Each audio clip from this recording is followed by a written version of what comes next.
এই তুই যেন বয়ে বিড়ি খাস, হ্যাঁ তুই মগুলের ফুতে না, তুই বিড়ি খাস, তুই জাহান নামে যাবি। এই তুই আসো নামাজ পড়ছত না নামাজ পড়ছত তারপরে বয়ে রেছ দিম কিন্তু দুইটা, তুই তো জাহান নামে যাই, তোর বাপও জাহান নামে যাইবো। আঙ্গুরে দেখছত বংশগত ভাবে নামাজি, ছোটবেলা থেকে নামাজ পড়ি। ও চাচা কইতে আইলেন এতক্ষণে? ইব্রাহিম কিছু বলবা? আপনি এত করে কইতে আইছেন, জামাত তো শেষ। আসলে আজকে একটু দেরি হয়ে গেছে, জমিনে কাজ করছিলাম। শোনেন, এমনি দেরি করে নামাজ আইলে হইব, আগে নামাজ পড়তে হইব। কামটা আগে না নামাজ আগে?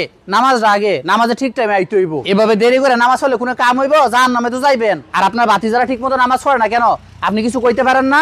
আপনি তো তাদের লেগে জাহান নামে যাইবেন। আঙ্গরে দেখেন আমরা টাইম মতো নামাজ পড়ি, ছোটবেলা থেকে নামাজ পড়ি, একক তো নামাজ ছাড় দেই না।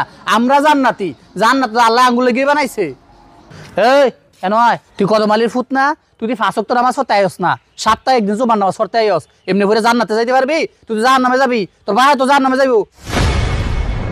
এই সভাপতি সাহেব একটু এদিকে আসেন। কি ইমাম সাহেব কিছু বলবেন? সভাপতি সাহেব, আপনি ছোট বড় সবাই জাহান্নামী বলেন, এটার কারণ কি? আরে আপনি কি সয়ে দেখেন না, এগুলো ঠিক মতো নামাজ পড়ে না, দিনের পথে চলে না, মাঝে মধ্যে আইসা খালি জুমার নামাজ পড়ে, তো এগুলো জাহান নামে যাইবো না তো কই যাইবো? আর আমরা দেখছেন ছোটবেলা থেকে নামাজ পড়ি, ফাঁস ওয়াক্ত।